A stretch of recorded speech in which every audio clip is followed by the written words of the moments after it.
오늘 이제 내가 하고자 하는 얘기는 우리 한국 사회에 깔려 있는 그 기본적인 캐릭터는 무엇이냐. 그것을 우리가 제대로 알아야 그냥 사회에 몸을 맡기고 흘러가도 되는지, 그렇지 않으면은 뭔가 문제가 있다면은 피해 가야 될지 때는 고쳐 나가야 될지 이런 걸 이제 알 수가 있겠죠. 우리 한국 그러면은 이것이 대단히 애석하게 한국 사회의 기본 성격이 뭐다. 어떤 청교도 정신이라든지 남에게 폐를 안 끼치는 거라든지 이런 뭔가 이 한국 사회를 딱 특정 지을 수 있는 그 캐릭터가 사실 좀 부족해요. 없어요. 한국 사회의 특징이 뭐냐? 어떤 캐릭터, 어떤 가치관에 의해서 한국 사회가 흘러가고 한국인들은 삶을 이어가느냐, 이게 지금 없는 게 문제입니다. 상당히 큰 문제예요. 이 조선 때부터 우리나라가 이제 하나의 굉장히 강한 사상에 의해서 살아오게 됩니다. 그것이 뭐냐면 우리 너무나 잘 아는 유교죠. 유교. 이 유학이라는 것은 자기라는 것이 없어요. 다 남이에요. 임금이다, 부모다, 다 남을 위해서 너를 어떻게 해라는 거죠. 그러나 이 제대로 사회가 크고 하려면은 한 개인의 자아 하나하나, 의식 하나하나가 굉장히 강해야 되는 거죠. 게다가 이제 원래 나라라는 거는 총칼로 지배해야 맞는 거거든요. 근데 이거는 총칼로 지배하는 게 아니라 이 학문으로 지배를 하는 거예요. 총칼로 지배를 하면은 약자나 못 배운 사람, 가난한 사람도 어느 때 총칼을 이렇게 잡을 수 있는 때가 오잖아요. 근데 학문을 가지고 하면은 이게 역전이 안 돼요. 그래서 조선 오병이 동안 양반들이 다 하고 나머지는 전부 미개한 쌍놈처럼 살아오게 된 거예요. 그러니까 자기라는 게 없는 그런 사회 오래 살아오다 보니까 일단 이 가치관 부재예요. 유일하게 양반만 따르는 거예요. 근데 양반들이 그 다음에 이제 일본이 지배하니까 이게 오히려 나서 가지고 나라를 일본한테 넘겨주고 일본인들에 아부해가지고 살고, 그러니까 그나마 그 양반이 갖고 있던 양반 정신이란 것도 다 없어져 버리니까 특히 일제 시대에 모두가 일본인들한테 아부해가지고 잘 살려고만 하니까 믿을 놈 하나 없구나. 그게 그 시기에 형성이 된 거예요. 그 다음에 이제 일제 해방되고 나서는 우리나라가 바로 좌우익 대립, 사회가 극심하게 혼란스럽게 되고 그 다음에 6.25 전쟁이 터지고 그 후에는 군사 독재가 쭉 이어지고 그 다음에 경제 근대화, 전부 경제 개발 이렇게 가다 보니까 우리가 이제 진지하게 인간이란 무엇이냐, 사회는 어때야 되느냐, 무엇이 옳으냐, 무엇을 해야 될 것이냐, 이런 것에 대해서 고민할 시간이 전혀 없이 그냥 돈이 제일이구나, 돈 없으면 죽는구나, 이렇게 사회가 아주 천박하게 흘러온 거예요. 이게 지금 우리 한국 사회입니다. 그래서 돈이 좀 여유가 있는 사람들은 1960년대 그 과거에는 우리나라가 직업도 없고 할 일도 없었어요.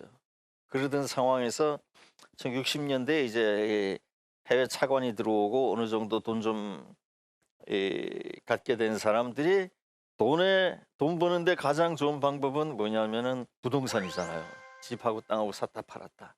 그걸 계속 해가지고 돈은 많이 불렸지만 결국 부동산이나 이런 거는 누구 걸 뺏어 먹는 거예요. 그거는 가난한 사람 것도 뺏어 먹지만 코 흘리게 어린애들의 미래를 뺏어 먹는 거거든요. 집과 땅을 사고 팔고 해가지고 돈을 벌면은 본인은 좋지만 그거는 결국 애들 걸 다 뺏어 먹기 때문에 지금 이 젊은 사람들이 이 취직이 안 되면은 장사도 하고 사업도 해야 되는데 이 땅값에, 이 집값에, 이 임대료에 꼼짝을 못하게 된 거죠. 이것이 지금 우리 한국 사회를 관통해온 하나의 흐름입니다. 가치관이 없어요. 그 돈의 또 다른 얼굴은 뭐냐면 그 속도거든요. 빨리빨리 해야 돈을 버니까요. 그래서 이 세월호 같은 것도 보면은 기본적으로 인간을 위해서 체크해야 될 걸 하나도 체크 안 하고 뭘 빨리 하다 보면은 그게 제대로 하지는 못하잖아요.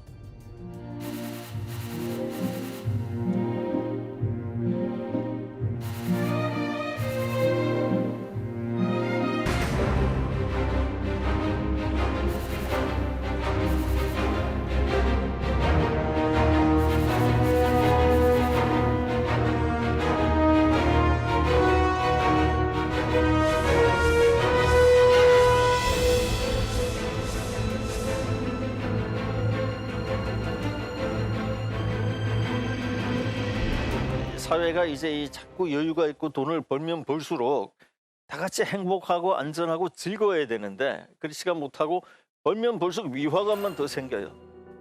사회가 벌면 벌수록 더 위험하고 더 천박하게 돼가거든요. 이게 지금 우리 한국 사회의 기본적인 문제입니다. 그러면은 사회가 그러니까 뭐